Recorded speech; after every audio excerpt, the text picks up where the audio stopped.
From every corner of the world, people travel to a little city known as Lumios, a place where a tournament is hosted every night called the ZA Royale. From dusk till dawn, trainers do one thing and one thing only: fight. And that's exactly what I've come here to do. Everyone has a fire lit in them that inspires them to be the best version of themselves. Whether that be a taxi driver, an athlete, or chef, you could find it all on the battlefield. And whether you win or lose, if you were paying attention, you'll learn something that makes you better. Others may have a head start, and joining now may put me at a disadvantage, but I'll never forgive myself if I don't fight. Staying true to my desire, I'll only be using fighting types in this run. And with it being a hardcore Nuzlocke with rules slightly altered for the modern Legends formula, my team will have to play their hearts out. That's true especially at the start, because the fighting type is one of many that's unobtainable, at least on paper. You see, I chose Tepig as my starter, and Bronson Reed will have the fire of the fight lit within him in due time, so until we can pick up a true fighting type, he'll make do.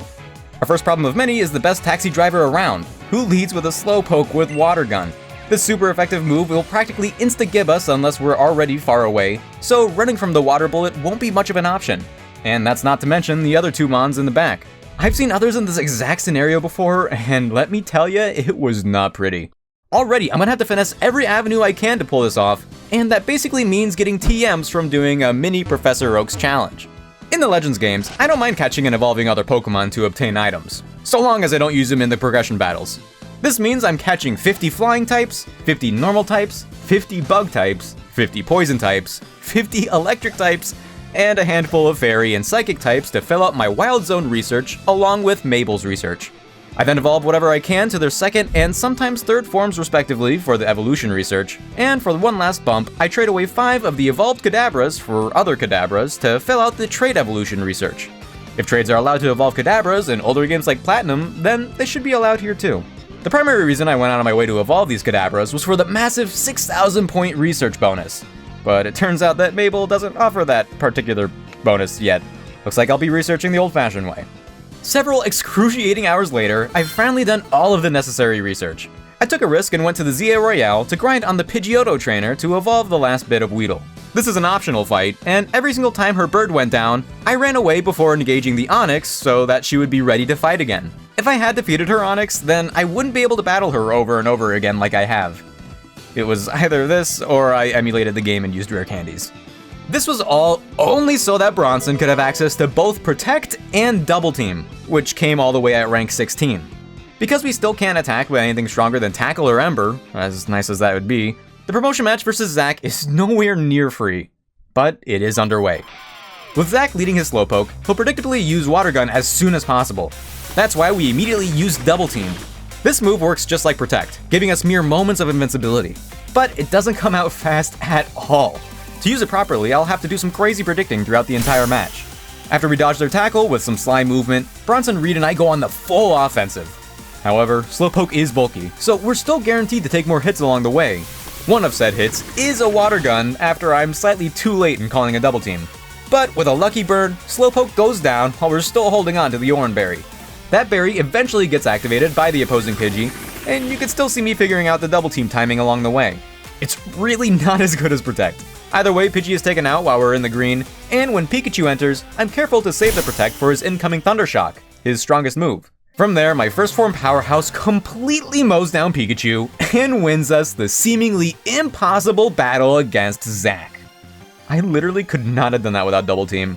If you have qualms with me using overleveled Pokemon to grind Mabel's research to get that TM, then I understand, but genuinely, I don't think there was another way. Hey, that might have taken me 6.5 hours, but it only takes 6.5 seconds to give the video a like and subscribe if you haven't already. It helps me out a whole lot, and I really appreciate it. Thank you. Zack may or may not have been the hardest fight in the game, but for now, Lumios has finally opened up, so I'm expanding the team as soon as possible. The Great Kali is our first additional comrade of many. Samoa Joe shortly after becomes my first real fighting type. Sheamus here has just as strong of a will to fight as we do, and Seth Rollins will be an irreplaceable fighter once he fully evolves. For the most part, this bunch will have to work as hard as Bronson to carry their weight, as some won't be gaining their fighting type until later. All except the big one. Big Bois, our best fighter by far at the moment, one who's ready to topple anyone standing in our way. And to make sure that I play as efficiently as possible, I take this opportunity to pick up every screw I can. Higher EXP yields from my new Canary plushes will almost make up for the first 6 hours. But if I were Yvonne, I'd be pretty furious too, cause our efforts really shine through in this battle. On paper, Big Wall should be terrible here, and while I forgot to replace his Oranberry with a Citrus, her Fairy still couldn't outplay our Protects. Vivillon may have moves like Draining Kiss and Gust, but they slip up and go on the defensive, which gave us the opportunity to use another TM from Mabel, Rock Slide. We finally found our footing and the fight's only just begun. And it's just too bad for Xavi that his level cap allows for 2 more threats.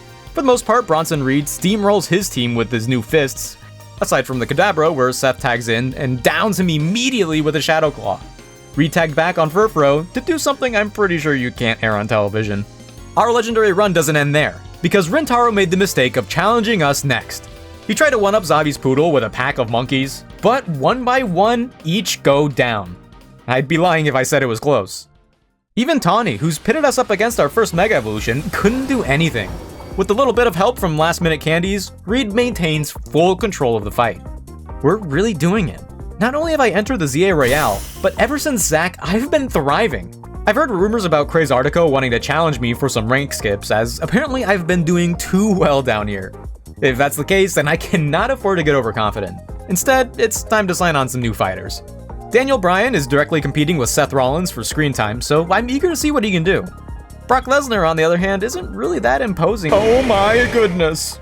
Tiffany Stratton is ready for the ring, but we'll have to wait for the Megastone first. CM Punk not only wreaks plenty of havoc, but also helps Samoa Joe finally evolve. I obtained Rio Louie, who was originally supposed to be CM Punk, through a trade, so I can't rename him. And Rey Mysterio may be small, but if you think about it, so are guns. From the bottom rope to the top, my next few opponents are in for it. But first, I want to point out that Rey Mysterio has been caught in the Rouge sector, and Sheamus was obtained at the Academy within the Rouge sector. But given the name specification, I'm treating it like its own location. Kinda like the Lumiose Museum. Well, it turns out the rumors were true, because a couple coffee-based evolutions later, we take on the rank skip promotion match. I was gonna comment on how even Vinny couldn't hold a flame to us, but really it's just a bad type matchup. Every single one of his mons is weak to fighting, so just like all of the promotion opponents before him, he lost. I enjoyed the fight myself, but Vinny wasn't fighting for anything in particular. Not for his restaurant, not for his stature, and not for his dreams. It was just a fight to test me. Every single time I've been challenged so far, both sides had something we've been fighting for. Vinny very well may have, or have had, dreams himself, but they didn't have anything to do with the fight. Is there something I'm not seeing, or could this just be what it's like when you don't have that fire lit under you anymore? Ah well, I'm still young. I've got plenty of time to think about that later. For now, it's my job to use this young energy to beat up superpowered animals. This just kinda comes with the ZA Royale after a certain point, I guess. The first one isn't too bad. Samoa Joe does a great job countering Slowbro's side beams to build the Mega Meter for Daniel Bryan to take him out, even if Thunder Punch was our only good move. Seth Rollins still can't Mega Evolve, but that doesn't mean he isn't great at softening up the Mega Camera Up for Tiffany Stratton. Now that's a duo I never thought I'd see. Unfortunately, I wasn't prepared for the eruptions getting guaranteed burns, so after Tiffy ends up on the receiving end, my strategy begins to fall apart with Rollins getting burned as well. Luckily for us, Rey Mysterio enters the match as an upset for the Camera Up and manages to take the win from there. Mysterio continues his reign against Mega Victory Bell and does such an amazing job that he fired up Bronson Reed, now fully evolved, to finish off the Rogue. I may have forgotten to equip the Megastone, but he didn't need it. Afterwards, Zygarde challenges us to an even simpler fight, one that I'll come to miss later on in my journey. And during the battle, I couldn't help but notice the old man L close behind. Was he still fighting his own fight? Or is this just the result of your own flame burning you up? I'm currently living the dream, but around every corner, I'm beginning to find myself asking, what's next? What happens after the ZA Royale? Ah, what the heck? I'm supposed to be young and invincible! You, old man! I need to express myself. They're beating you up! Sheamus, now just like everybody else, is fully evolved, and being both a fighting and grass type comes with a lot of perks, some of which can be seen in her phenomenal matchup against Hippowdon. While our moveset doesn't let us take them out in a timely manner, Sheamus still maintains the momentum to win. Might have taken some extra chip damage from Stealth Rocks here and there, but that's neither here nor there. Diggersby is a huge problem normally, as he has access to the 4 times effective Bounce, which is why I'm glad they held off on using it. Really weird decision, honestly. And last is Mega Excadrill, a Pokemon who I would normally have to play really carefully around, but with Sheamus in the ring, it's just another day of the week. Whew, alrighty, I feel a little bit better now. So, where's my next promotional match? Oh, that's convenient. Momentum seems to be a big thing here in the Royale, because just like Rey Mysterio, Sheamus keeps up his win streak against... Wait. Canary. Her type matchup continues to be positive, but the Ampharos was just a little bulkier than I anticipated, so by the time he and the Stunfisk finally went down, we don't really have enough health to take on the Mega Electros, even if we resist all their moves.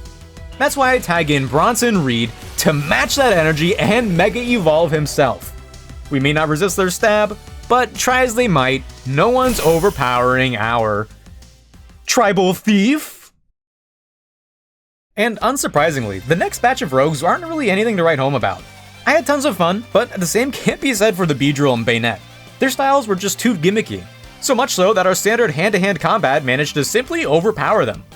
Our days of Kaizo-like planning are behind us, and way in front of us. But the important thing is they're not with us right now. Really, our biggest problem is the rogue Mega Halucha, stealing Mysterio's whole flow. Word on Vernal Avenue is he goes by Eddie Guerrero, and forget our weakness to flying, I've got several mons weak to both flying and fighting. Of all of the rogue Megas so far, Eddie Guerrero is the biggest challenge yet, so who better to lead than Rey Mysterio? Like many other rogues, Eddie focuses most of his attacks on me, which means most of the suboptimal air slashes straight up miss Rey. He takes every opportunity he can to use his aerial ace, wing attack, and Zen headbutts. The damage is racking up pretty nicely, but we need a Mega Evolution to seal the deal. And Daniel Bryan is once again my answer. Not only does she have the jump on Seth Rollins with the Mega Stone availability, but apparently Bryan also gets Recover. Reliable healing is really hard to come by. Guerrero appears to be going for an early finisher, but Bryan puts a stop to it immediately. So far the match is fully in our control. We use Recover when he enters phase 2, but in assuming he wouldn't go for the finisher again so quickly, I switched back to Rey to preserve the Mega Energy. But the timing just couldn't have been worse. Eddie gets ready to use his finisher again, and without a Mega, Rey Mysterio won't be able to stop him in time. Daniel Bryan frantically gets back in the ring, but it's too late. I need to make a split-second decision. Who could tag in with good enough timing to dodge, but live the hit anyways? From the top rope, Eddie Guerrero lands the high-flying frog splash. And Brock Lesnar stays up! That thing was at full power too! Rey Mysterio gets back in there to charge up the Mega, getting hit by more air slashes this time around, but it still isn't enough. Daniel Bryan switches back in and KOs Eddie with Zen Headbutt. Another insane title match is behind us, and it really feels like nothing can stand in our way. After a quick night of the ZA Royale, our monstrous run continues up through the next promotional match. And this is where CM Punk finally gets their debut in the opening fight against Gwen, and easily triumphs over her first 2 Pokemon. However, by the time Gorgeist gets taken out, we're at half, and the Citrus Berry hasn't activated yet. I don't want CM Punk taking Chandelure's flamethrowers from there, so Samoa Joe is the Mon to wrap it up. Oddly, Chandelure seems to always save their strongest move for last anyways, so we win in no time. You know, I really like the vibe with Ivor. His goal to make the people of Lumiose capable of boxing with Pokemon themselves is an interesting goal, but otherwise I definitely align with his fighting spirit. This tag team 4v4 begins with Bronson Reed versus Heracross, and we use Flame Wheel to close the distance, yet they manage to close it first and do some damage. The two fighting types trade some blows, but Reed comes out on top. Daniel Bryan gets a mirror match with Ivor's Medicham, and while they make use of Protect, our use of Recover guarantees them to never break through us. Sheamus goes on to prove her Brawn versus Machamp, and even with them bulking up, Sheamus remains to be stronger. And last but not least, Ivor sends out his ace in the hole, the no retreating Mega Phalanx. This Mon is a problem, even for my Psychic types, but Rey Mysterio has a shiny new Mega Stone to amplify his power. Even amidst the opposing Mega's Omni Boost, the giant killer breaks through it all, promoting us to rank D. We've already begun to speed up the journey a little bit, and from here, the journey begins to flow even more smoothly. And I'm not just saying that because some of my enemies self-destruct. Rather, none of our opponents pose large challenges for a while, physically or idealistically. Philippe, for one, is full-on countered by Bronson Reed. The Rogue Mega Ampharos, and especially the Rogue Mega Barbaracle, have plenty of weaknesses to take advantage of, so those fights ended quickly. This was made even easier with Sheamus being able to Mega Evolve, as I allow the online Mega Stones in my runs. Because they should be available. Mega Mawile, shockingly, isn't that different. Bronson Reed's fire typing puts her on the back foot, and with Rio Louie's help withstanding the bullet hell, we easily end the match in no time. Corbo and I each try to rank up, but one by one, his Pokemon fall like all the others. The worst of the bunch is Gyarados with Bounce, but he's still weak to a Thunder Punch, and my Pokemon are very capable of punching Thunderly. Bronson Reed is our go-to after that, and the rest is history. And really close! With the many upsets we've been causing on our rank climb, an aristocrat by the name of Jacinthe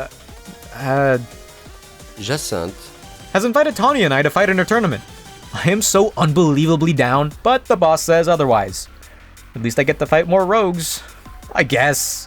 But both the Rogue Mega Frostlass and the Rogue Mega Venusaur were taken care of by Reed practically for free, leaving us with the Mega Altaria to be the only issue. Well, actually, on the way to Venusaur, I ran through a group of Fletchling, and one was shiny. That was the real bigger issue.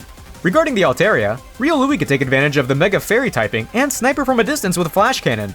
That, along with the Bullet Punch and Extreme Speed comboing rather nicely, meant that this fighting type counter ended up just getting bullied. Kinda like how the shiny Fletchling are bullying me. And with that, it's time to take a breather, but more so in the pacing sense rather than the difficulty sense. With a team full of dragons, Laban is the first trainer in a long line of fights where the trainers really lock in. But too bad for her, we have something of a level advantage. So Riolu handles Noivern, Sheamus conquers Tyrantrum, CM Punk withstands the Garchomp, and it got close. And finally for the Dragalge, guess who finally got a Megastone? The problem is, I got a little overzealous with the leveling, and Riolu, my only steel type, managed to just barely break past the level cap. Can't use him for the upcoming fight against Jasal now, which is bad. And not only do I have to worry about sharing the same fate as Laban if I lose this easily losable matchup, but with this climactic tournament within the ZA Royale, I'm reminded of how much progress I've made. I'm on my way to rank B, and there isn't much more beyond that. Zygarde and L crashed the tournament in an admittedly funny sequence, but it only serves to remind me of what might come of me after I reach rank A. After I hypothetically become the strongest trainer in Lumiose, am I just gonna become a husk of my former self? I'm running out of time to figure that out, but I'm still not given any time to think about it.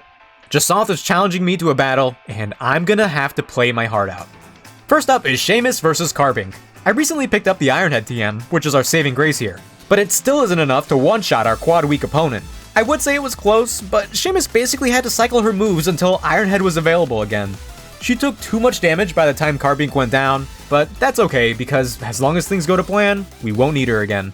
The hardest part about Mawile was putting the fight into words before she got taken out.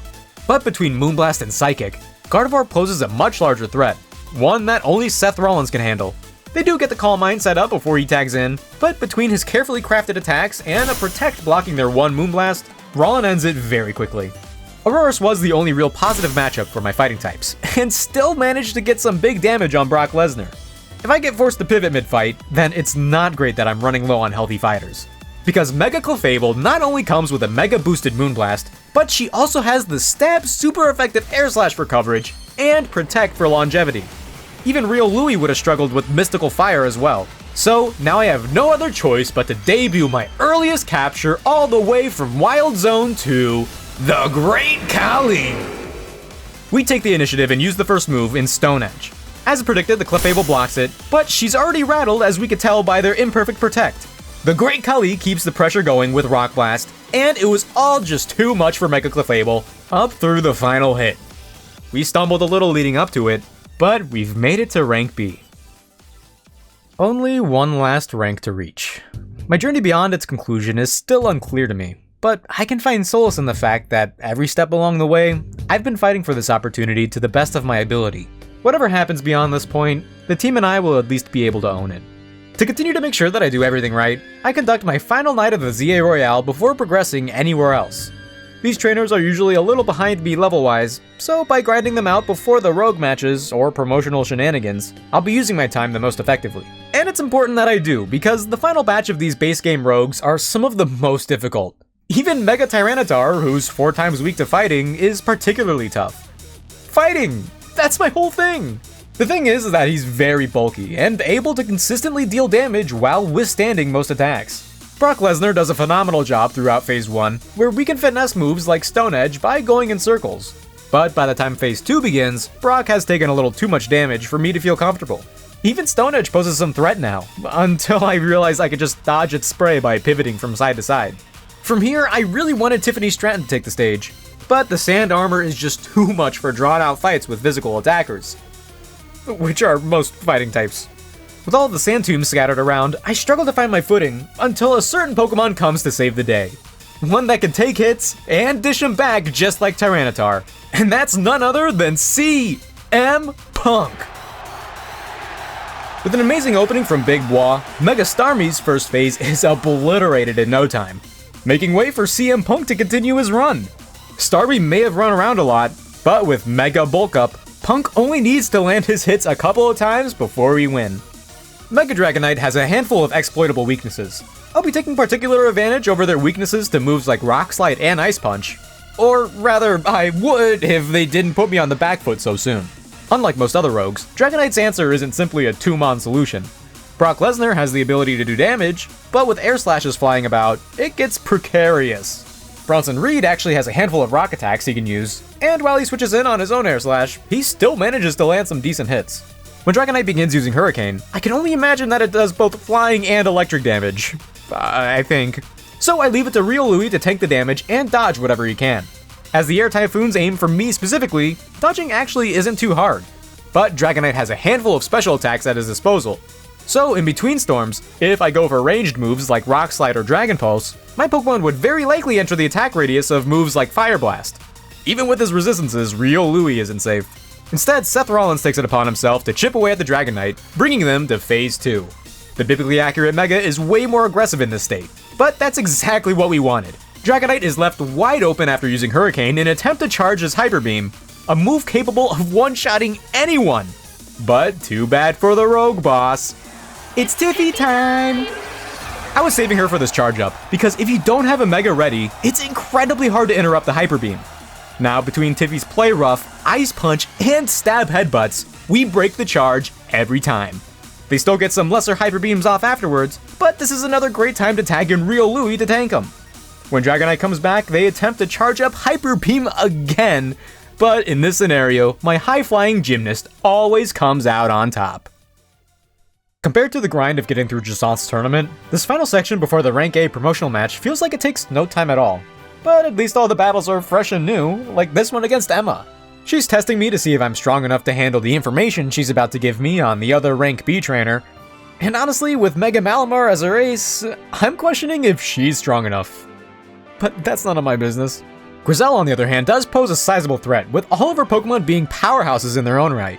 But for some reason, they skimp out on some crucial coverage moves, which makes my job way easier. Talonflame, for example, is one who really suffers from this. Without any flying type attacks, Bronson Reed is completely free to take her out. We then psych out her camera up to finesse an Earthquake dodge, and get CM Punk out there to punch her cow over and over again. Aerodactyl is yet another flying mon without flying coverage, so oddly Seamus is my best answer here. Couple Iron Heads later, and they're down too. Metagross was a little tougher to plan for as I don't have access to Dark Pulse yet, and their Psycho Cut does just a little more to Real Louie than I anticipated. It got a little close, but you can always rely on Rey Mysterio to finish the job. And finally, Grisel Mega Evolves her Pyroar, but I've been grinding some quests, and Seth Rollins' new Assault Vest gives him incomparable special defense, so the Mega Evolution doesn't last for long. Well, after tons of skipped exposition, we're finally here. The final promotional match of my ZA career. I either win and enter rank A, or lose and start again from square one. It's taken a lot to get to this point, and it feels so crazy that it's finally happening. And Grisham won't be easy either. Including his Mega Evolution, he's functionally got 3 pseudo-legends on his side. The battle will be tight, but will be tighter. Wait, that's not what Pangoro is Grisham's lead, and Rey Mysterio is my best counter. We both play a little footsie on who will protect first, and Rey makes great work of the scenario and makes him stumble and takes Pangoro out with Flying Press. Malamar isn't anything I haven't dealt with before, so even though Big Bois eats a Psyshock on a switch, a quick lunge is still enough for us to one-shot him. Again, Pyroar isn't anything new either, and Seth Rollins counters her completely. Unfortunately, Sacred Sword isn't enough to knock her out on its own, so we take a little more damage in the process. But it's still the same song and dance in the end. Oh, Salamence is out next? I guess that makes sense, I just wasn't ready for that yet. Let me get my Salamence counter ready and...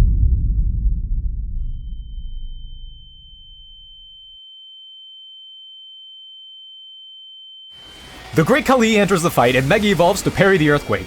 Once she's ready, a single Stone Edge hits Salamence like a truck and stops him before he can launch a Draco Meteor. Daniel Bryan enters now in preparation for the Tyranitar, but wait, her moveset wasn't changed for this fight! I can't afford to lose any more Psychic types, so CM Punk attempts to clutch this up. And she doesn't have Brick Break either? We clash with 2 Ice Punches, and both Pokemon get frozen. There's no way this has ever happened before. Rey Mysterio returns to easily finish off the Tyranitar before they thaw, leaving us with only Mega Charizard X to deal with. But the Great Khali was built for this. A Rock Throw tricks them into protecting early, and while Stone Edge doesn't quite kill, we can tank whatever they throw at us before comfortably landing Rock Slide to win our promotional match and finally reach the final rank. Man, that was probably the worst performance of my career. I can't even say that it was only one death. It was one whole death. Seth Rollins was really stepping up and had an incredibly wide variety of attacks.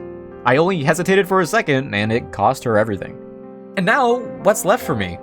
Do I just sit here at the top, forever to hold on to these regrets?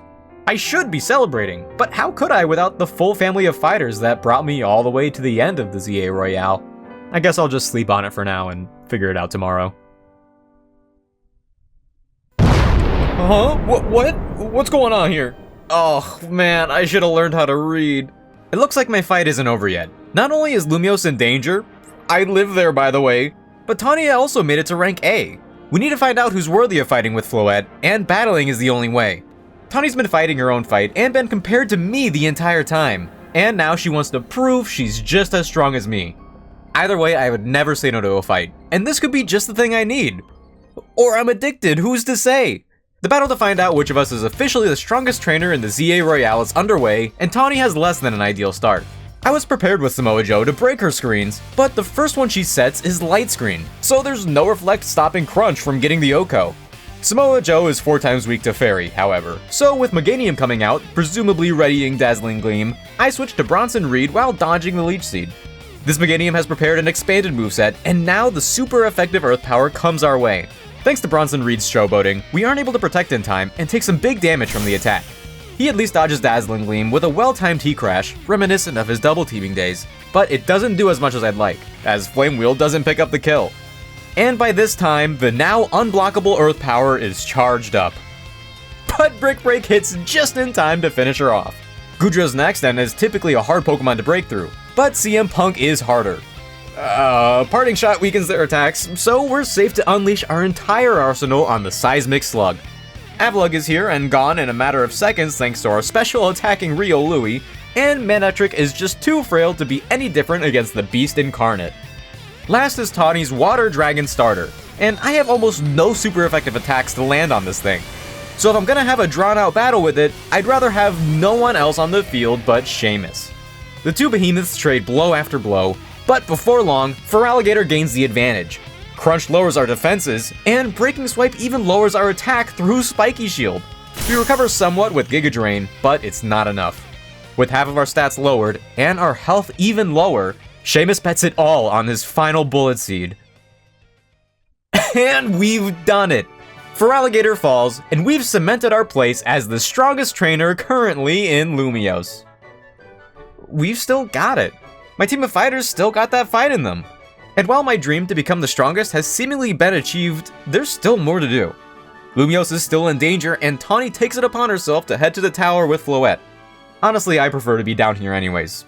It's time we put this power to good use.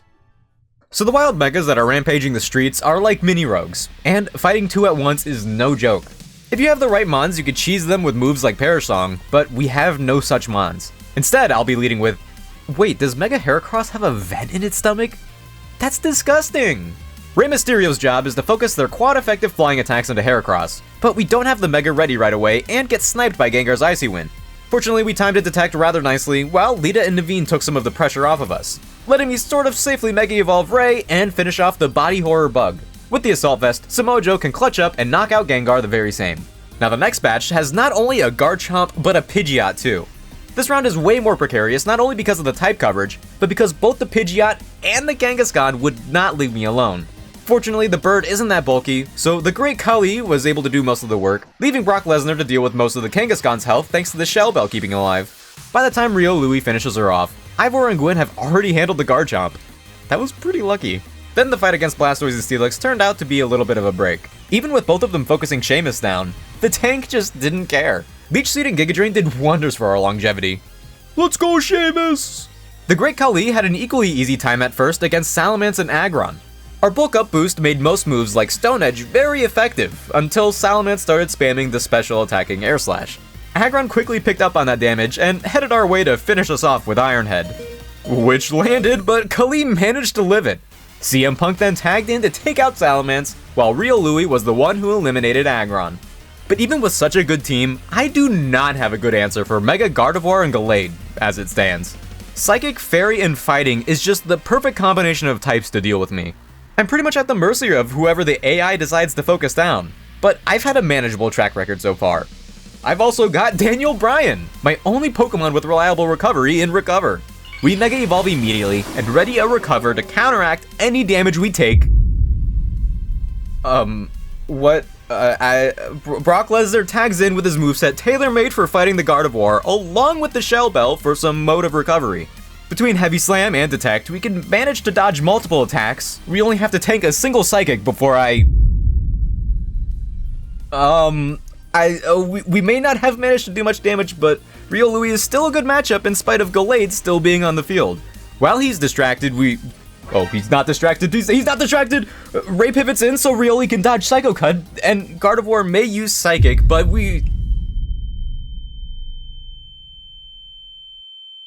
And whether you win or lose, if you were paying attention, you'll learn something that makes you better. Real Louie returns on a Moonblast, but manages to tank it with the Assault Vest. Shadow Claw and Flash Cannon begin to rack up massive damage on the Gardevoir, but Gallade approaches us to cut us short. We use Extreme Speed to dodge their incoming Psycho Cut, and they still manage to land it, but Real Louie holds on. I switch to Seamus just in time as Corbo finally does something and knocks out Gardevoir, and with only Gallade remaining, Seamus maintains with Giga Drain to barely take them out in time. I cannot believe how poorly that went. I really thought Daniel Bryan would take those hits a little better. And both Brock Lesnar and Rey Mysterio going down so easily is unheard of. The three of them each did things that no one else can do, and their absence will be impossible to ignore for the rest of the run. I need to make sure to learn from this loss, or else it truly would have been for nothing. Grisham and Grisel really come in clutch this time. They managed to distract both the Metagross and Aerodactyl, the two mons I was worrying about. This gives Samoa Joe the time to bully Mega Alakazam, who only sets screens and uses psychic attacks. I was really worried she'd have Focus Blast, but nope.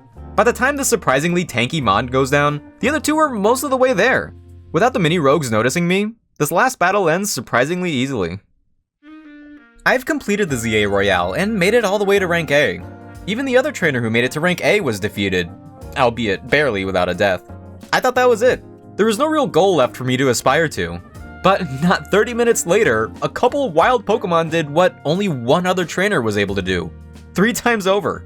There's still so much room left for growth, and the biggest growth in history happens to be my next opponent.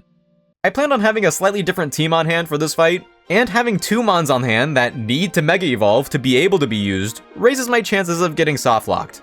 But this is our fight, and we're doing it our way. Wait, L's up here too? How old is this guy? Wait, he collected all the Zygarde cells? This whole time he's been fighting in his own way. And now Zygarde is here at full power to lend us support. This just might be doable.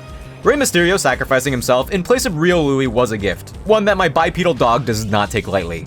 With the Shell Bell in hand, he's the first to charge into the fight against Hyper Rogue Ange Floette. As soon as the battle starts, my little legend already gets hit a few times, but immediately heals it off thanks to the Shell Bell recovery. It ends up working surprisingly well in this fight. From there, Phase 1 remains to be incredibly passive, and our combination of Aura Sphere, Flash Cannon, and Dark Pulse whittle away at Ange Floette's flowers until there's nothing left. Zygarde uses 1000 Waves, and we enter Phase 2. This one is considerably tougher. Whenever Rio Louie uses his special attacks, he stays in a single spot for a considerable amount of time. Normally this isn't long enough for tons of major punishments, but the Blue Flower's Toxic Mist snipes him and does plenty of chip damage. Real Louie is set all the way to the red, and the window to heal it back is considerably smaller now. I end up switching to Bronson Reed a couple times to get my Steely Fighter out of the bind, and with very careful placement, I find the openings I need for him to begin siphoning all of his health back. We eventually find a groove, and Phase 2 quickly ends with Zygarde using Land's Wrath. Then, Phase 3 oddly ends up being easier. That Toxic Mist that troubled me so much before is stronger, but only hits the immediate area around the flower. We're safer than ever before to use all of the Aura Spheres and Flash Cannons we can, meaning the Hyper Rogue flowers are soon dealt with for good. Zygarde uses Core Enforcer, Ange Floette gets its second wind, I Mega Evolve Zygarde to use Nihil Light, probably the coolest named attack ever, and the day is saved. But even after all that, I can't help but feel like there's more for me. There's more than the ZA Royale to overcome, and I learned that the hard way from the mini rogue mega evolutions. We were able to eventually overcome that horrible, nasty Gardevoir duo, but that could have been a fluke. It sure felt like one at the end. And even after all that, we still lost AZ. After fighting for 3,000 years, his body just gave out. He gave me a home to come back to in between the promotional matches, and now that he's gone and his fight is concluded, I need to find some way to pay it forward. One of the perks of reaching rank A of the ZA Royale is that we get a wish. I suppose that if my journey continues, then so should everyone else's in the ZA Royale. That seems fitting. We even have another boss fight with Tawny to build up to. But more importantly for now, the place where Ange Floette stood has now become a wild zone, and this is the perfect place for me to hunt a certain fighting type that I neglected to get earlier on. Should I be able to get the alpha variant here, then it'll save me some crucial grinding time afterwards. And what do you know? It spawned when the sun began to set. Already off to a bad start, and it didn't help that the quick ball didn't work. We managed to section it off from the nearby Barbaracle, but for some reason, partway through my hunt, it takes a lap. This aggro's the other alpha for now, and I have to juggle dealing with two of them at once. Miraculously, I'm able to catch it with only one arrow of probability, leaving me free to deal with the flinks. They're knocked out, giving me 4 arrows, and it breaks free.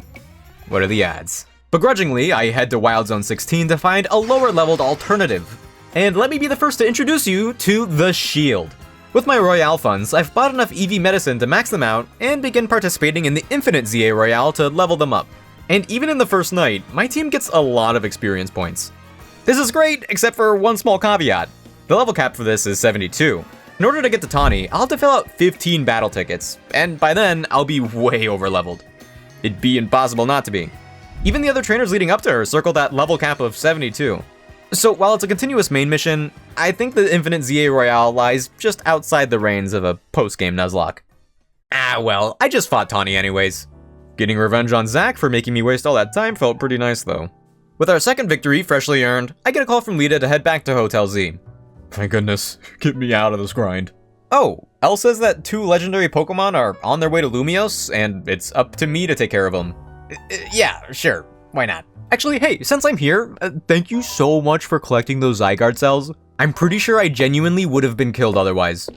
You know what? If I'm gonna be dealing with legendaries, it only makes sense that I get one of my own. Deep within Lysander Labs laid a Pokemon that Team Flare meant to experiment on, just like Xerneas and Yveltal. This was because they could Mega Evolve based on energy from the 2 respectively. And because one of those forms gains the fighting type, I really want it on the team. I could have grinded for the Master Ball from Mabel's research, and I did a little, but I already grinded for that a month ago, so I'm good. Big Bois is our heavy damage dealer. I can't afford a drawn out fight with this thing, so I'm gonna knock it out and bet everything on the last ball. The freshly awoken legend only goes for Aura Sphere at first, but we're still prepared with 2 renditions of Protect. Between Lunge and Mega Horn, we are tearing away at their health. And when psychic attacks start flying, I know it's time to get Samoa Joe out there. Along the way, I attempt to throw a Pokeball, but no luck. Looks like I have to knock them out after all. After one last crunch does a trick, I send the Ultra Ball flying. I didn't think that would work. A new monster has been added to the team, and it's the one and only Undertaker. Both Xerneas and Yveltal come with prerequisites to their battles, including alpha battles and rogue matches respectively. Nothing too crazy, especially with the Undertaker's help. The only weird thing is that I'm required to catch the legendaries. So instead of throwing Pokeballs endlessly, I'm gonna try my Undertaker strat. With them, I had to catch them within the first attempt to fit within the rules of the Nuzlocke, I think. But with these two, I'm just gonna knock them out as soon as possible. If the catch fails, then I could just retry. But these life and death inspired mons have pretty nasty coverage for fighting types, and they've got a health boost that the Undertaker did not get. With all this in mind, it probably looks really weird that I'm leading with Samoa Joe, a mon 4 times weak to Moonblast. Well, he's got the Roselli Berry to weaken the potential Moonblast to make sure we could use Taunt. This prevents Xerneas from setting up Geomancy and becoming even more monstrous than it already is. Because the one that gives didn't go for Moonblast, Joe gets a Gunk Shot in before I pivot to Riolui. He builds nice damage along with the Mega Meter, which powers up the Undertaker, who bodies Xerneas for the rest of the fight. After knocking them out, we catch the beast first try. Thank goodness. But Yveltal is way worse. Not only is the super effective Hurricane and Psychic at its disposal, but the restorative Oblivion Wing is as well. There isn't a whole lot I can do about that, except stay ready and react. goodly. And this time I'm leading with CM Punk. She's bulky, sure, but first I attempt to test some Pokeball interruptions. Both times it does cancel out Dark Pulse, but both times it just goes for Dark Pulse again. Interesting. This interaction is shortly followed by the first Oblivion Wing usage. It does a lot, but we can heal some of it back with the Shell Bell. It looks like this thing isn't super aggro yet, so I decided to just fully send our attacks. The repeated use of Psychic and Dark Pulse make me feel pretty safe, but Yveltal was just pulling me closer to use another Oblivion Wing that just barely takes us out with a slightly mistimed detect. Oh no! And this thing is still practically full, with Oblivion Wings keeping them there. Things went so bad so quickly. Samoa Joe's my only Psychic immune Mon, but they go for Oblivion Wing again? The Copa Berry keeps it from doing too much, but I switched to the Undertaker for safekeeping. On another one? Do these things have no cooldown? Fortunately, we parried it by Mega Evolving, and our damage is pretty substantial. I did get a little ahead of myself though, because I should have utilized Light Screen way earlier. The Undertaker barely survives a follow-up Oblivion Wing, and finally sets the screen for can't Mega Kali. Sets the screen for the vested Rio Louie. Even moves like Oblivion Wing won't be doing much now. But two back-to-back? Wait. Oh, freeze? Rio Louie, you madman. Not only does the Ice Punch freeze save us from any more casualties, but it also guarantees the capture. Lumiose is saved for a third time this week, and oh man, my box is hurting. ZA Royale was hardly even the beginning of this challenge. And after all of this legendary stuff, I think it's time we finally get some answers from L. Everything always ends up linking back to him, and I need some closure. Especially with CM Punk's death fresh in my memory. I find L just outside of Hotel Z, and it turns out this old man still got some fight in him. This is actually perfect for me, because I wouldn't want his answers any other way. Pokemon Trainer L stares me down with a weight that I've never felt before, and follows through by sending out a Pyroar several cuts above the rest. The shield has a great matchup at their toe tips, but gets burned with the very first flamethrower used. Even if that wasn't the case, it still looks like our max attack would have only tickled the harem-having feline. After they use a Solar Beam, I call it quits and bring out the Great Kali early. If we got burned again, then that'd be a big blow to momentum, but we use our Stone Edge and take the first knockout. Next up is Florges with a plethora of super effective hits, so Kali takes a break and plays for Rio Louie. This fighter has suddenly become one of the team's main powerhouses, and shows it by making quick work of the opposing bouquet. Sableye somehow withstands a Heat Crash from Bronson Reed, and for a second it makes me think that he's using a lag switch. But if they are, it's to no one's advantage. The Great Kali returns while narrowly avoiding Noivern's Hurricane to get yet another clean knockout with Stone Edge. And Garbodor, who already can't do much against Bois, is neutered even further with an attack drop from Lunge. Before long, L is brought to his final Mon.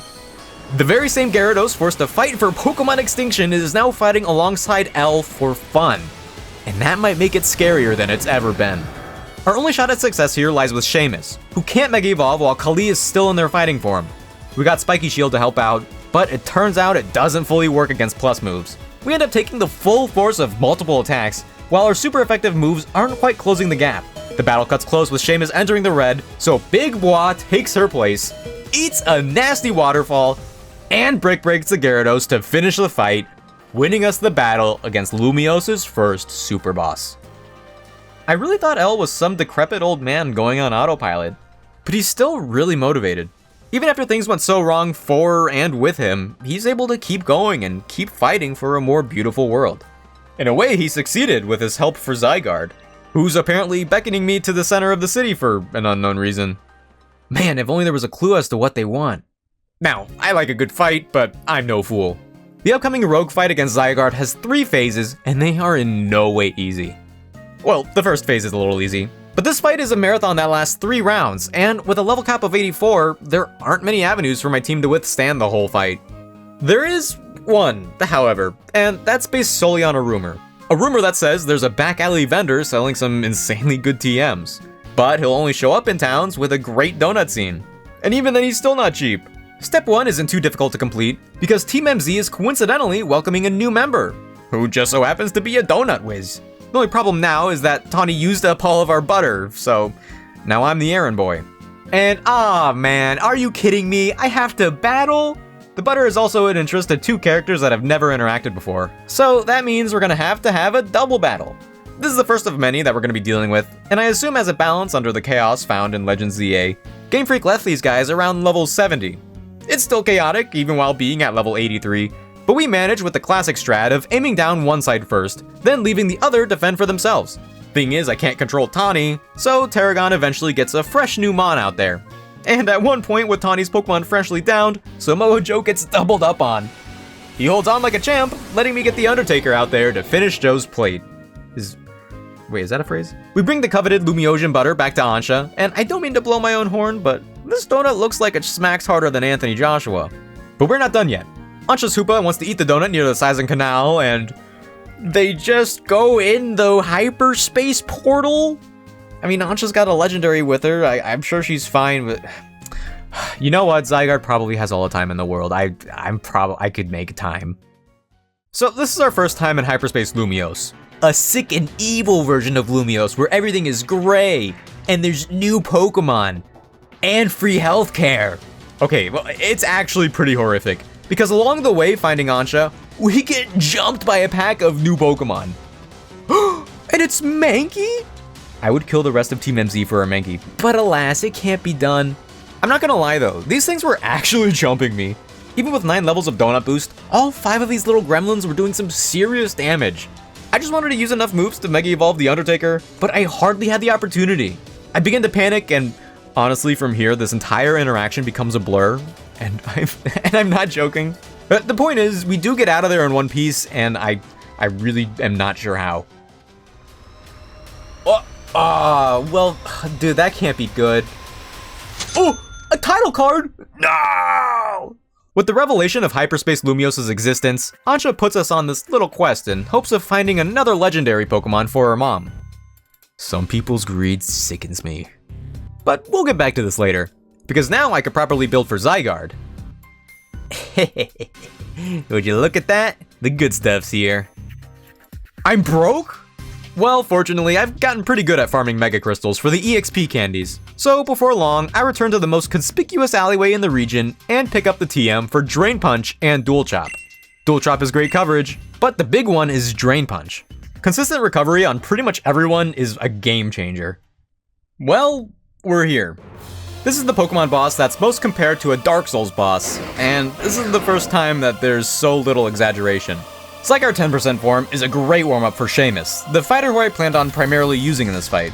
At this point, the only moves we have to deal with are 1000 Arrows and Extreme Speed, but with Reflect building our own bulk and the recovery from Drain Punch, Giga Drain, and Leftovers, to say we're dealing with them is being generous. The super effective Dual Chops help speed things along, bringing us to Phase 2 in no time. The 50% form is already way tougher to deal with. One thing I couldn't plan around while keeping Seamus out there is Dragon Pulse. No light screen means we just have to tank it, but it's not too bad. The other thing is that we're already doing so little damage that I realized I forgot to make all of these plus moves. Boosted Drain Punch and Dual Chop would have saved so much time and pressure, but that quickly becomes the least of my worries. During this phase, Zygarde also gains access to Land's Wrath. This attack not only magnets onto me, but does more damage than anything I've seen before. Especially to me! I try to pivot to Samoa Joe as a means of negating my Bone Pokemon's damage, but with my lack of movement and Samoa Joe just teleporting to me, it did way more harm than good.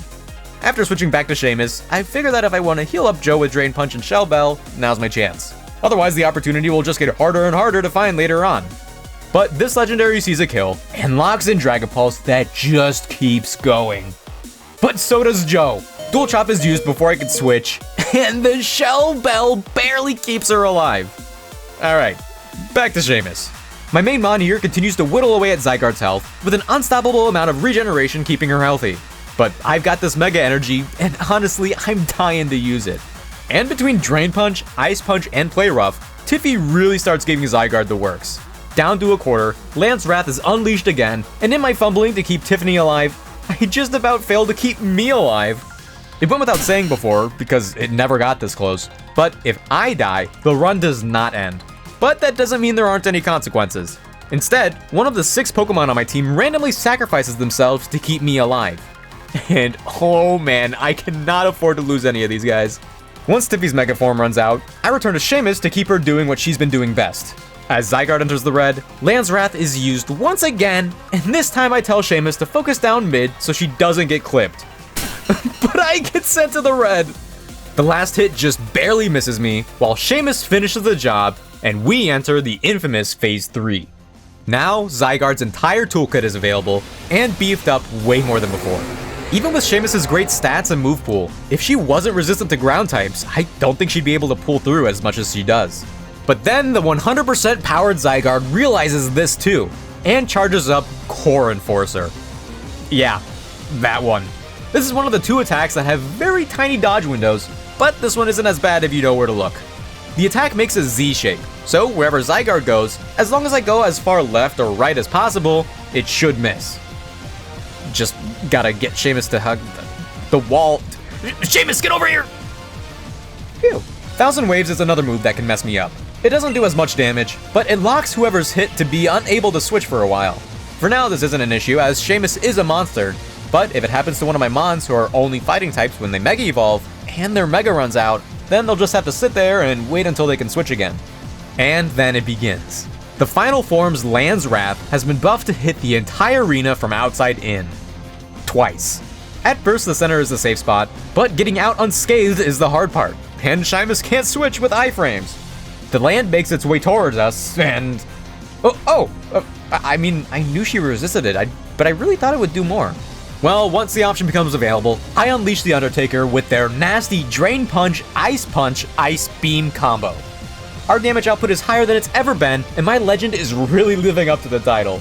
Another Core Enforcer is more easily dodged this time, and while Seamus gets trapped in trying to recharge the Mega, it really isn't a bad thing. The Undertaker eventually goes back in to rack up more damage until Seamus tags back in, where she gets trapped again.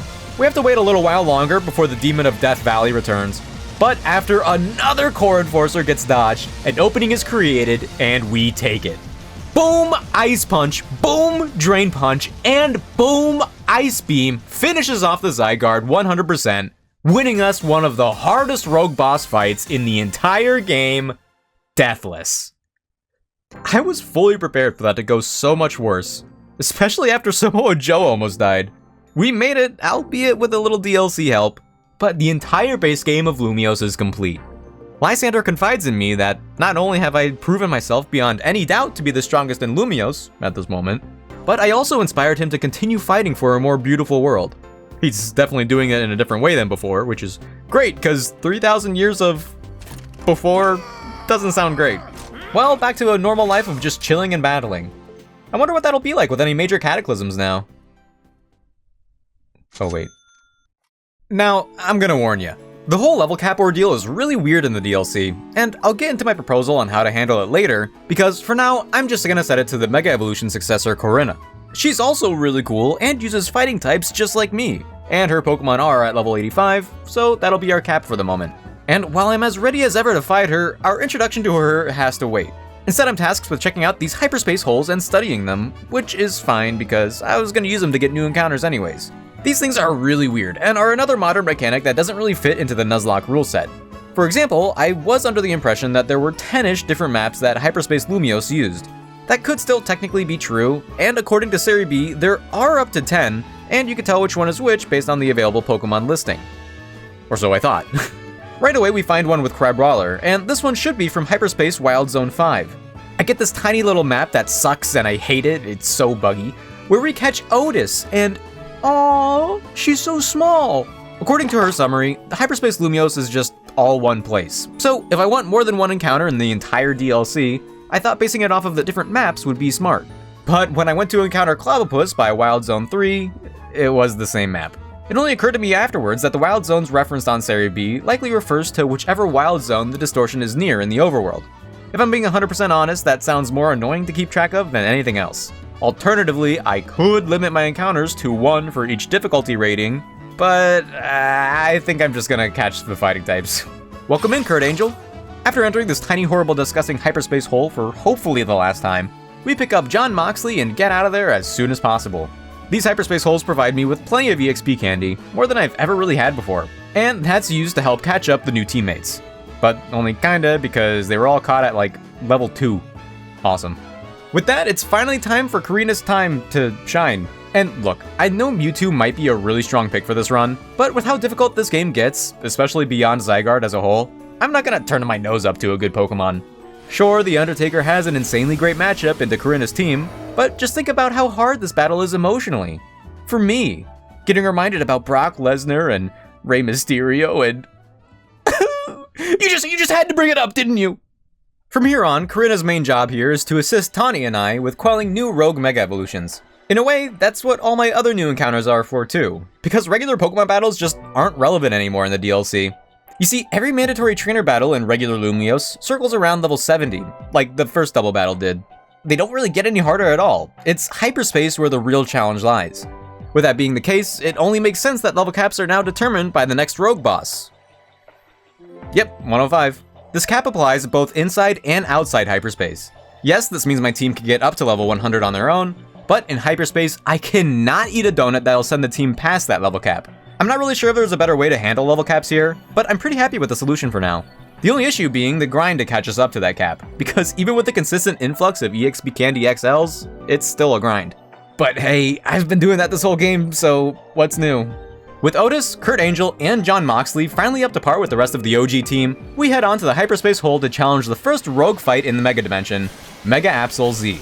We won't be able to utilize the same core strategy as we did with Zygarde and Drain Punch, but overall it's still pretty easy thanks to it just being a souped up version of the tutorial fight. Otis proves to have a great debut, and looks like the only rogue on the field despite being smaller than the average Abominable Crab. Strong attacks such as Ice Punch and Ice Hammer keep my Coconut comrade plentifully healthy with the Shell Bell to help, even among the Absol's charged attacks. At some point though, the Shell Bell does get knocked off, so instead of risking anything, I make sure to check my watch and... Oh! Well, it's Tiffy time again! Tiffany joins the fight as my only Mon with a super effective move in Play Rough. And I knew Absol was frail, but oh man! It's Tiffy time, but this rogue's on borrowed time. Before long, my first hyperspace rogue is defeated, and as a reward, we obtain... butter! Just loose butter in my hands. Upon returning to Hotel Z, I handed Ansha the room temperature hand butter. To be fair, I've never made a donut, so maybe this is how they actually get their flavor. A bunch of wacky hijinks ensue, and Naveen and I end up in a double battle against Laban and Gwyn. I don't dislike the idea, but these really feel like forced padding. Game Freak shoehorned this in as a main quest, and they're still only at level 74. I guess it's their way of not punishing you if you don't level up in the DLC. I mean, technically you only need good donuts to do well, but still. The battle is easy, and the two disgruntled ladies lose it in mere moments. In preparation for the next Hyperspace Rogue, the level cap has been increased to level 120, and I'm only left with one new fighter to acquire. It's not a bad one, and while Shinsuke Nakamura shares the same typing as Bronson Reed, he's certainly got a very different playstyle. And listen, I could get Otis or Megastone if I felt so brave, but yeah, right. This Carbominable quest is a 4-star difficulty at least. Our second Hyperspace Rogue battle, but first one with a challenge, is Staraptor. And oh my goodness, they really did it. Luxray fans in shambles, but Staraptor finally got the fighting type. This is going to be a classic cage match, and besides not being rogues, my team is put at an additional disadvantage by being weak to Staraptor's primary flying type. This won't be easy, but Shinsuke Nakamura is eager to show us what he can do. He uses Feather Dance right away to weaken the rogue, and hopes to supplement that bulk with Drain Punch and Leftovers healing. It'll have to work because in addition to strong moves like Focus Blast and Double Edge, this Roadblock also has Dual Wing Beat, probably one of the best flying moves around. Shinsuke can't take many of those, and I quickly learned that his limit is 2 Dual Wing Beats. So, 4? If it weren't for the Feather Dance, Nakamura would have left our team faster than he entered. So regrettably, it's time for him to switch spots with Jon Moxley. This Great Ape is prepped with a perfect hit for damage and recovery, including the insane Rage Fist, a signature move that gets stronger every time Moxley gets hit. And I think that includes moves like Double Edge in rogue fights like this, since they do like 1% damage. At first it doesn't look like much, but because Dual Wing Beat is the only thing that can hurt Moxley, whenever it is used, she has plenty of time to heal it back with its Shell Bell. Occasionally Staraptor sees me as the easiest target, but close combat is surprisingly easy to dodge. We enter phase 2, and honestly, nothing really changes. We keep up our cycle, going at a faster pace now, but with Rage Fist building so much power, it puts Drain Punch to shame. Check this out. Plus Rage Fist and... boom! That's some damage! Staraptor starts panicking and manages to kite Jon's attacks and get her to hit me, but luckily it mostly does psychological damage. We catch back up and get the finishing blow. All of these DLC rogues are required to be caught after their defeat, and this little guy is more than welcome on the team. I think I'll name him Dirty Dom. Oh, he looks just like his dad! Things have been moving at a breakneck pace, so in spite of not really doing anything about the ever-growing portal above the city, the newest team members of Team MZ decide to take a little break and explore Lumios while they still can. If you want to make friends, you gotta learn how to say yes to things like this, so I head on out with them. And, you know, it was nice, even if we're in France.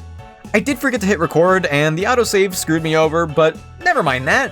While I may still not be over the 5 whole deaths I've experienced in this last week and a half, I'm at least surrounded by people just like me. At least they have goals. Goals like finding Legendary at 9 years old, and aiming to be the best Mega Evolution user are nothing to scoff at. I find that I work better when surrounded by others who work hard, so this company is increasingly welcome. I don't have the ZA Royale's progression to gauge my strength, but the otherworldly turmoil is a good substitute for now. And hey, I wouldn't mind keeping my Pokemon alive for the rest of the run either. Technically, if I just keep hanging out like this, then no one else can die. Sadly, that isn't really an option right now, and double sadly, there aren't any more Pokemon to encounter as of yet, as these hyper wormholes remain to only have 2 stars. It isn't until the 3rd star where we could get some more, so there's only a little bit of grinding in our way before the next rogue, Mega Tatsugiri. Before I get into it though, I just want to talk about how much I love this arena. With the amount of detail, I'd believe you if you said that this was meant to be a rogue boss map from the start. I'm really surprised we didn't get more of this in the base game. Like, what if we just barely missed a Mon going rogue and we had to fight it in like the blue sector or something?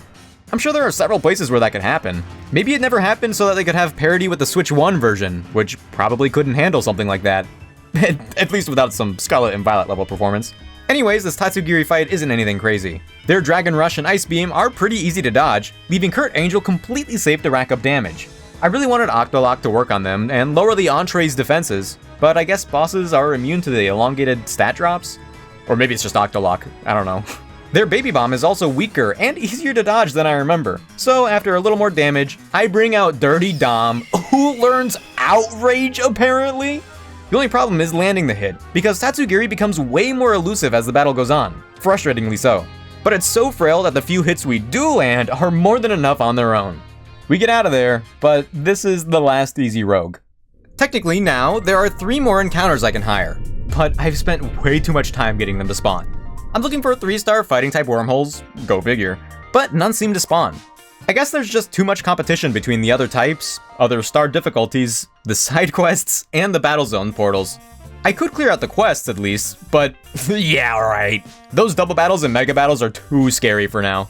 But the battle zones are honestly a pretty good place for point grinding, and they occasionally give good items. Specifically, the more difficult trainers in there, oftentimes, give bottle caps, which are used for maxing out the Pokemon's IVs. The Seeds of Mastery are nice for TM moves like Drain Punch, but beyond that, it's really easy to stay safe in battle zones because I could just enter portals with types weak to fighting. And these battle caps are going to help out a lot, because the next rogue is no joke. Mega Meowstic. A strong psychic type with plenty of coverage, and a charge attack that'll almost guarantee a death if you're underprepared. Obviously, I'm going to lead with Samoa Joe, who's immune to their main move, Psybeam. However, I'm quickly reminded that this thing also gets Moonblast now, so I lose a little confidence. As soon as the Mega Ring is charged up, I get Big Bois out there to Mega Evolve. This is a preemptive move, as he won't officially join the fight until later. John Moxley instead takes stage, and makes use of the Shell Bell just like Joe did, thanks to a post-game shop offering infinite copies. Her presence doesn't last for long though, because after only getting a preview of the works, Meowstic pushes us all back to set Trick Room. This move is made to always face the player, leaving the weak spot on the back. If I don't break it in time, the whole field would get nuked by Psychic Energy and get a guaranteed kill. I needed Bois already Mega Evolved so that I wouldn't waste any time and hit the weak point as quickly as possible. But if you're too quick, your Pokemon's pathfinding could get them stuck while turning the corner. Bois doesn't have that problem as he just teleports, and to my surprise, a single use of Pin Missile obliterates the wall. We have plenty of time to do even crazier damage on the inside and bring the rogue to phase 2. I was gonna switch Bois out after this to save the Mega Charge, but that's when Meowstic sets the Trick Room again. We have way less charge than before, and the weak spot is gonna be more durable this time. As you can see, one round of Pin Missile isn't enough to break the barrier, and I lose focus on where to aim for a second once the move ends. But Bois locks in and shatters the wall with Lunge, leaving this terrifying boss wide open. All of our moves continue to do amazing damage, and when the Mega runs out, Samoa Joe returns to finish what he started. Meowstic frantically uses the quad effective Moonblast, but Joe takes it like a champ! one last brutal swing, and the fight is over. I was actually dreading that fight when I began the DLC. I think the only reason that went so well was because we were able to end it quickly. If we didn't have the power of Big Wah, a drawn-out fight would have for sure ruined us. With the hyperspace holes becoming more prevalent, and honestly very dangerous for everyday living, the final batch of fighters are finally available to be caught.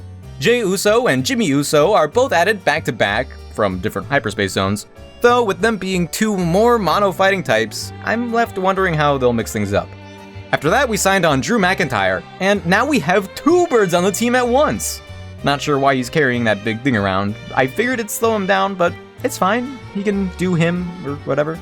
And last but most, the encounter we've all been waiting for.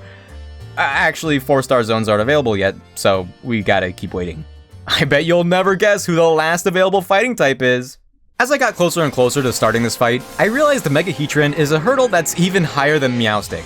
We had some leeway before, being given time to think, but once Heatran ramps itself up, it's a non-stop onslaught of attacks until the very end.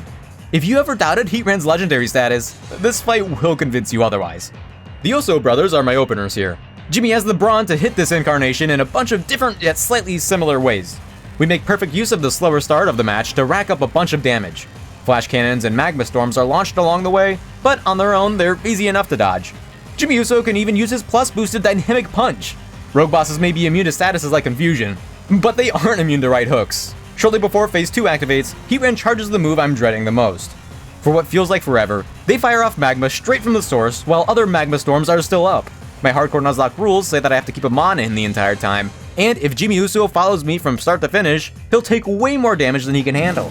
Partway through, I call out an attack to get him away from the magma, but this just gets me caught up on the attack myself. From there, the magma keeps up pace with me, and I barely escape, making it out while being one hit away from death. While he took minimal damage, Jimmy Uso still got burned in the process, so after our attack was cut in half, I let Jey Uso take the reins. With the Assault Vest, he should survive a little longer, however, he has no recovery. He can still get all the other punch moves, but for some reason, Drain Punch isn't one of them. In phase 2, Heatran's Magma Storm whips up volcanic rocks, and they're all ticking time bombs. I could break them, but I'm better off running because of how ruthless the Magma Blast is.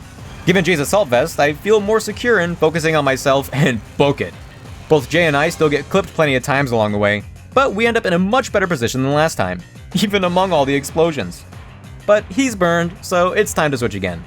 Now, Shinsuke Nakamura, on the other hand, cannot get burned. On top of that, he 4 times resists all of the attacks coming our way.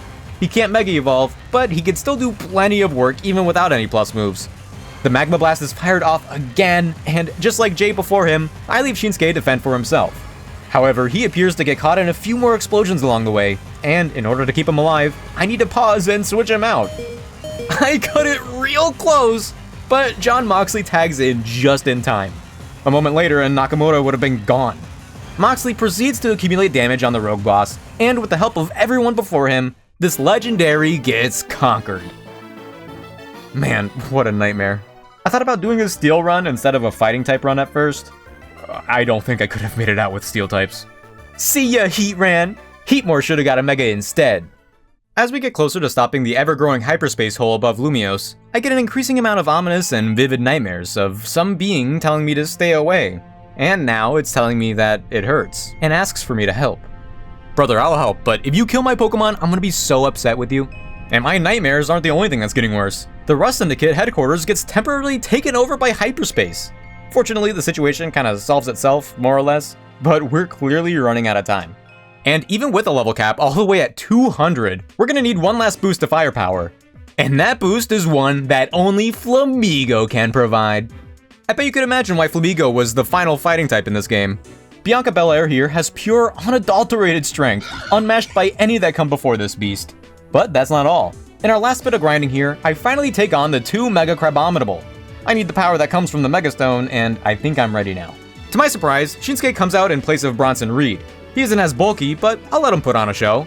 And that he does, because at level 200, we just barely live 2 Earthquakes. In return, the King of Strong Style just about takes out both Megas in 2 hits, but I'm smart enough not to risk it. Bronson Reed takes the field, and he too almost perishes, but finishes them off before long. Mega Crabominable. We got the stone. And my Pokemon aren't the only ones prepared to reach their final forms. By participating in a double battle in hyperspace, and by sweeping Ivor and Gwyn with Drew McIntyre, I've unlocked Ivor's Gi. I'm in this fight just as much as my Pokemon, and I can't let them down.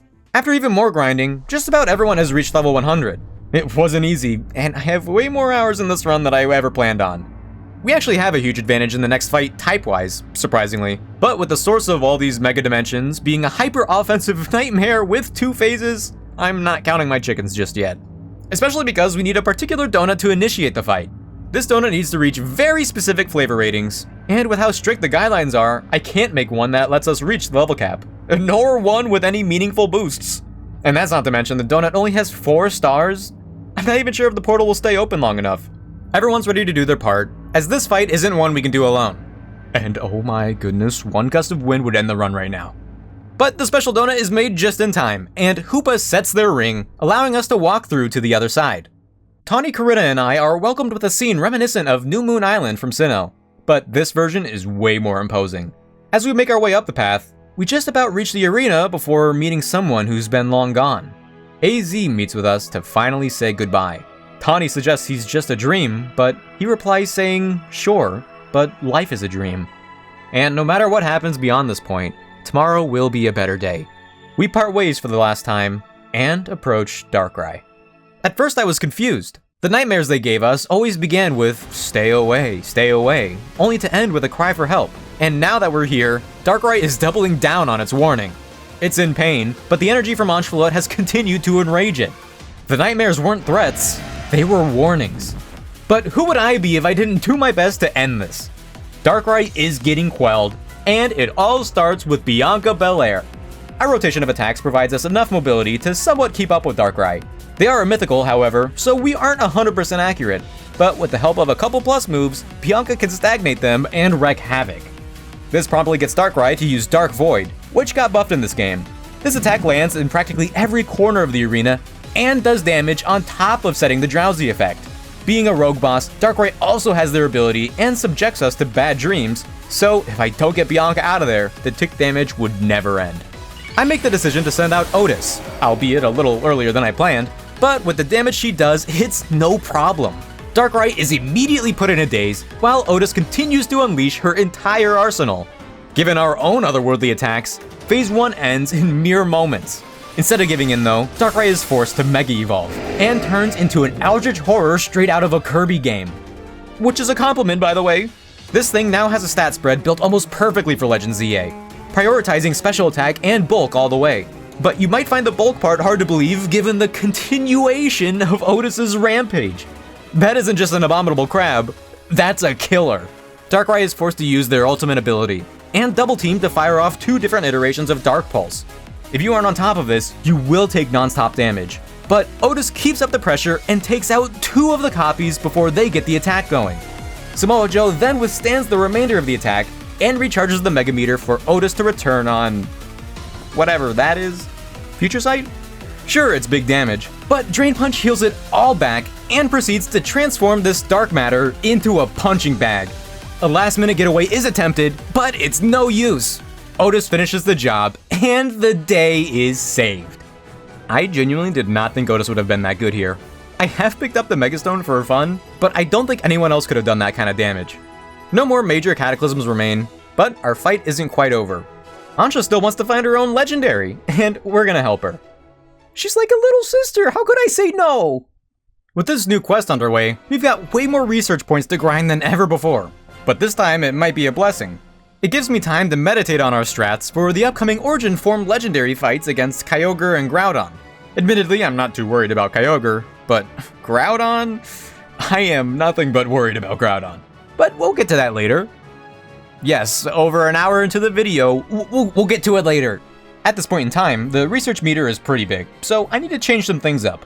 Wild Zones provide plenty of floating Pokeballs to break, giving me plenty of berries to repeat the loop, but very few points. Battle Zones give me plenty of points and have floating Pokeballs as well, but with trainers around every corner, finding most of or even some of the item drops is way too much of an ask. And you can forget about the golden Pokeball at the end most of the time. On the other hand, these rematches against Rogue Megas are more than welcome. Each one gives me 10,000 points and they're fun. A win-win. From this point on, I just keep resetting for the rogue rematches. I can't reset my opponent, but I can reset to get them to spawn in because they're so much quicker and fun. I've heard that people don't really care for the rogue fights, but really these are the parts of the game that I've enjoyed the most. Does that make me a sicko? Upon completion of my research, I returned to Hotel Z to make 2 legendary donuts. I was worried I wouldn't have enough ingredients after prioritizing the rogues, which only have 1 floating Pokeball at the end, but we actually managed pretty easily. Speaking of easy, this rogue fight against Kyogre is the one that I'm least concerned with out of all of the DLC. Truth is, I've been holding back Seamus's usage to be certain I'd have her for this fight. Between Drain Punch and Giga Drain, this starter becomes impossible for Kyogre to kill. But they did kill it with this arena, oh my goodness! It is Jay Uso who I lead with, as he could charge up the Mega Ring while doing big damage with Thunder Punch and Seed Bomb. Why does he get Seed Bomb? Even with the held item that I guess I'm addicted to, Jay takes a little more damage than I was hoping. But as soon as his job is done, it becomes the Seamus show. Her moves have almost perfect synergy, with Trail Blaze boosting their recharge speed, letting Seed Bomb and Drain Punch hit way more frequently. For some reason, our alpha antagonist here only really goes for Surf while I could be going for Ice Beam. But nevertheless, Seamus heals back way more health than she really has any right to. And her might makes it look like we're putting Kyogre's health bar into the shredder. We'd be getting met with thunders? But yeah, that doesn't do any damage. Phase 1 ends, and we bear witness to the primal form. Definitely not a Mega Evolution, everybody. Seamus keeps the pressure up, and it honestly plays out as if we're still fighting Phase 1. Sadly, our Mega runs out while we're most of the way there, just in time for the Rogue Boss to use Origin Pulse. Don't get me wrong, I like Kyogre, but this move is not hitting anyone. Dang it! Well, by the time it did hit, Seamus was just about ready to Mega Evolve again anyways. 1 Drain Punch and Giga Drain later, and we're practically back at full. We knock out the Ocean Titan before long, and catch it to end his rampage. Wait, I think this one was minding its own business. So, one of the reasons why Groudon is more of a problem is its bulk. My fighting types primarily hit it on the physical side, which Groudon thrives against. Kyogre is built to take more special attacks, so I think I still would have been fine even without Seamus. And while Groudon is weak to grass, this one comes with Fire Blast and Heat Wave, and I don't think Seamus would have as good of a time here. As always, Bianca is a phenomenal opener. If he got a Mega Form, then he'd be the main event for sure, but for now, we can make great use of Triple Axle and Waterfall. Groudon mainly stays towards the center, so I can easily kite away attacks from Bianca, who does not let up on the hits. I had originally planned on tagging him out at some point, pre-Primal, but things seem to go really smoothly, with our calories being maintained thanks to the black orbs we hit out of Groudon. By the end of it, Bianca took out base Groudon all on his own. Unless you want to count Tawny and Karina. When these Pokemon revert to their primal forms, their abilities are activated, even in ZA. Kyogre's Primordial Sea cancels out Fire-type attacks. Oh no. But Groudon's Desolate Land cancels out Water-type attacks. The best answer to his new Ground Fire type. Bianca's Waterfalls are unusable now, so Drew McIntyre starts his fight. The Held Leak boosts his crit chances, and our Donut gives us a boost to Grass-type attacks. They're only neutral now, but Leaf Blade and Solar Blade are still pretty consistent and safe. But unfortunately, the damage we're doing in Phase 2 isn't quite matching the calorie depletion. I really don't know what to do with the rules if we get timed out, so I'd rather not deal with it. Instead, I send out John Moxley. The plan is to build Rage Fist over and over again by getting chipped, and just steamroll it from there. But even then, without a Mega Evolution, it's not looking great. On the bright side, this version of Precipice Blade is more lava-oriented and shaped like the Omega symbol.